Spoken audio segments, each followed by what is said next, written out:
This is the 2025 NCAA Division III Baseball Championship Tournament.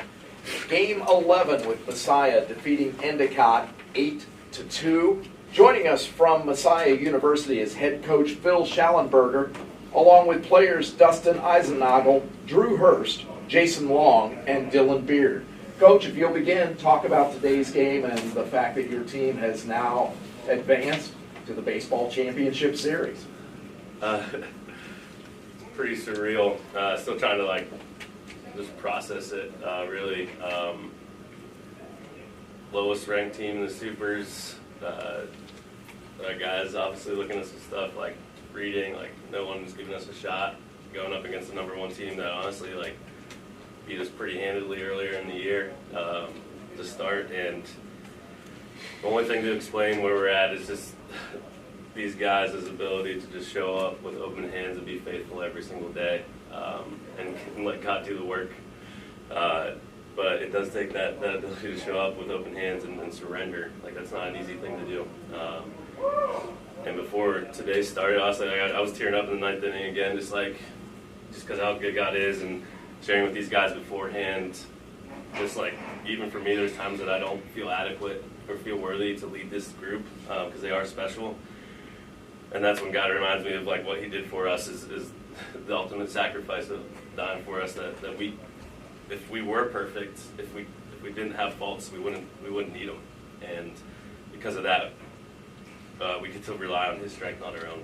And that's just what we talked about heading into today. And these guys just continue to do that. For Dustin to have the week he's had after the struggles that he's had since his freshman year, offensively being Rookie of the Year, and then to come out here and just clutch hit after clutch hit, and just Jason to put the team on his back today, knowing that we got word that there's potential we may play tomorrow with weather, and so we normally wouldn't have let him go out there, but because of that, he just put the team on his back and just really helped us out. But when I went out for the mound visit, just reminded him that it's not his strength, and this just means the world to just keep doing this, but pointing it back to He's providing our strength for that, and that's Jesus. So, questions for Coach and the players? For Coach, and then maybe any of the players who want to respond certainly can too. It feels like also, in addition to all of what you just said, baseball is a sport that's uniquely able to allow teams to come from I'll say obscurity, and I apologize that maybe that's not the best word, and come and go on a run like this. Can you talk about just baseball in general and how it's like that, if you agree? Yeah, I mean, it's about who gets hot at the right time. And last year, honestly, we had a 13-game win streak, and we peaked at the wrong time. And I said at the Supers, I don't even think we've peaked yet after we beat Salisbury, which is, I feel like we're starting to get to that point now. And baseball, yeah, you don't get to the World Series without having a good team. And we knew that heading into the season, which is why we started out the season at Christopher Newport, we started at Randolph-Macon, then we went to Hopkins, then we played Salisbury, Mary Wash. I don't know if people realize how tough our out-of-conference schedule actually was. And I think having that ability today was the first game that we've had the lead and kept it. And we're not here if we're not able to bounce back and fight back and get punched in the mouth. And again, I think it's just because guys are able to be present and open hands. But yeah, baseball is a sport like that where you're not here if you're not good, but it is about who gets hot at the right time. But I think their ability to just surrender that, I mean, they're sacrificing a lot right now. We're playing baseball into June, and a couple of these guys are supposed to be going and playing in the summer league already and sacrificing being here. And so, I think their ability to love each other and want to be here is also what has allowed us to have that success too. But,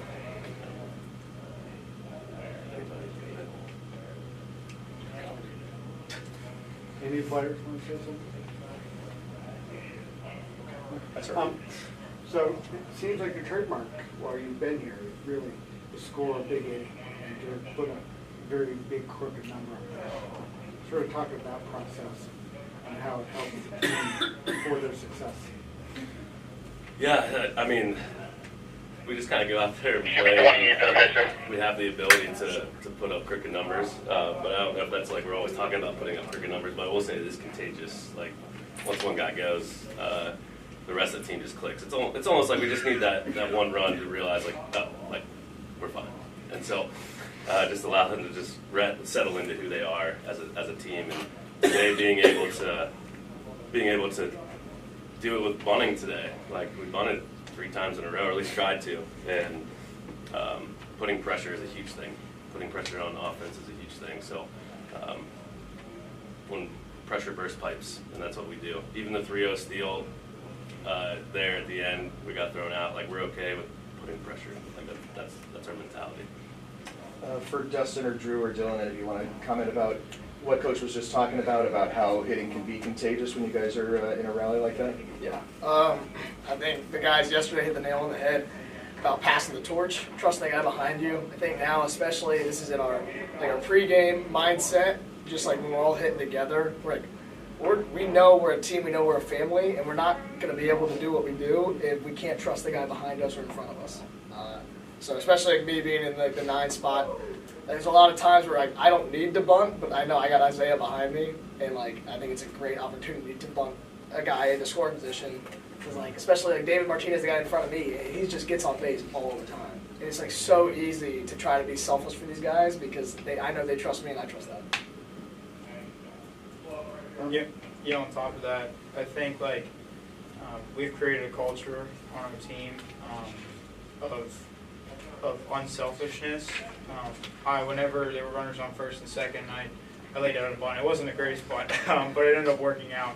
And it was just my mentality there is just I want to bunt because I trust Luke out behind me. I trust David Martinez. I trust Nick. I trust Dustin. And they've been on fire. So it's really easy to go up there and sacrifice yourself whenever you trust those guys on the baseball field, but also just as people. I mean, I love every single one of them, and I would gladly sacrifice my at-bat just to push the team towards the win.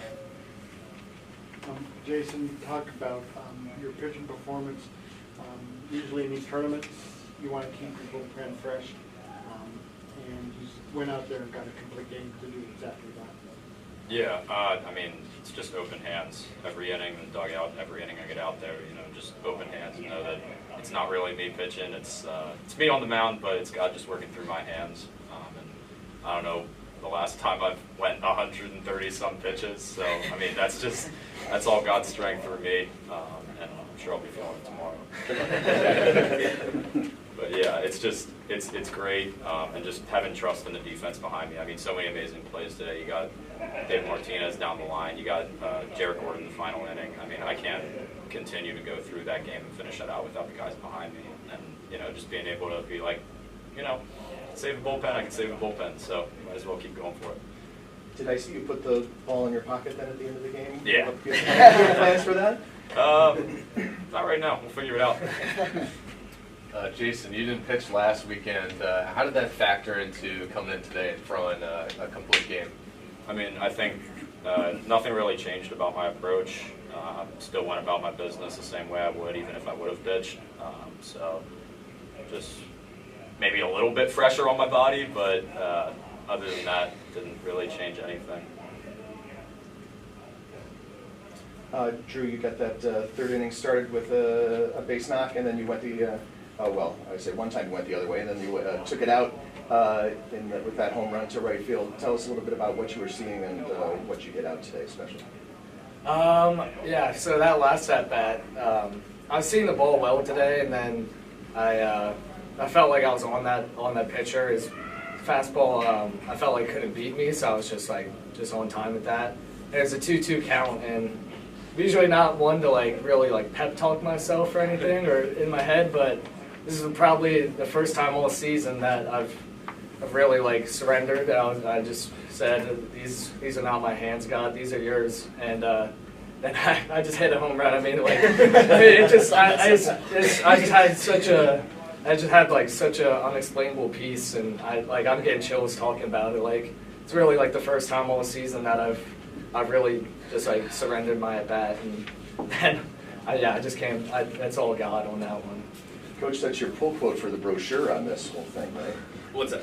That what he just said about being the first time all season that he had really felt like he surrendered to that in the middle of an at bat and he hit it out. Yeah, I mean, I looked down this line right here, and I was just thinking about it as these guys are talking. each one of these guys have had their challenges and struggles even throughout this year. So Drew, freshman last year, had an unbelievable year, like arguably rookie of the year in our conference. Dustin to like bat below 200, like coming into this, to like just we remind him every single day though, like he's in there bigger than just his at bats. Like you go for 4Ks, you're still helping us win this game because of how he leads behind the plate. Dylan as well, like the selflessness to like be pinch hit for in big spots, to be a starting first baseman at the beginning of the year, to switching to Evan at first. Obviously, it's not easy for these guys. I shared before the meeting, Tucker Williams is a senior. He's not on the roster, but he's here and still coaching freshmen as they're talking through their swings. And Jason, part of my French here, but after the outing at Methodist, he's like, Coach, why do I suck? Like, why do I suck right now? And like, I think the standard that we've set is so big. Like, like there is a standard that we set, and I think sometimes we struggle as humans to, like, if we don't meet up or measure up to comparing ourselves to somebody else, that we're not good enough. And when you see our staff do what they're doing right now, and Jason being arguably one of our like best pitchers last year, the freshman, it's hard to like temper that a little bit. So for him to like after that come out and like when he said that, he gave up like 2 runs that game that he said that, and it just like it just wasn't.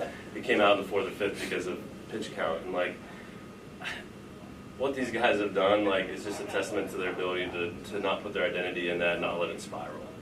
That, like you mentioned, baseball is an interesting game. Like you can let a bat at bat spiral into 5, or you can let a bat at bat and just let it go and move on and go 4 for 5. And so I look at, like, that's cool that these guys are the ones that are chosen, because that ability to surrender they all had to do it this year. And you look at Dylan, like after he got pinch hit for today, for Carter was up the top step cheering him on, ready to go, and never questioned it even after Carter struck out. And like I think that's just the selflessness these guys have. Final question for coach or the players.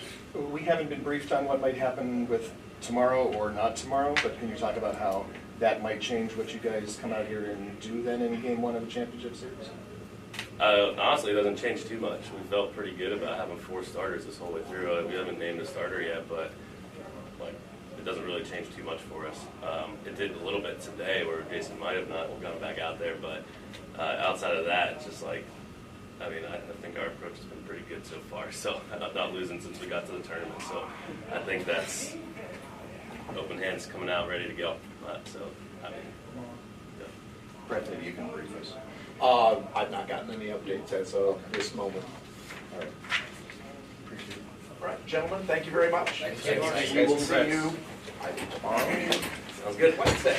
Good luck in the championship. Thank you. There we go. Nice to meet you. Pat. Also Pat. Awesome. Jim Dixon. Nice to meet you. I get to talk with Coach a little bit more on camera outside. Yeah, that should be Oh, fine. thank you so much. I'm glad to wait too. Thank you. To talk to Thank you, guys. Thank you, guys. You bet, Coach. Thank Does it you. matter when? Coach Peckle. Is that fine? I'd love to chat with you on camera a little bit also for video.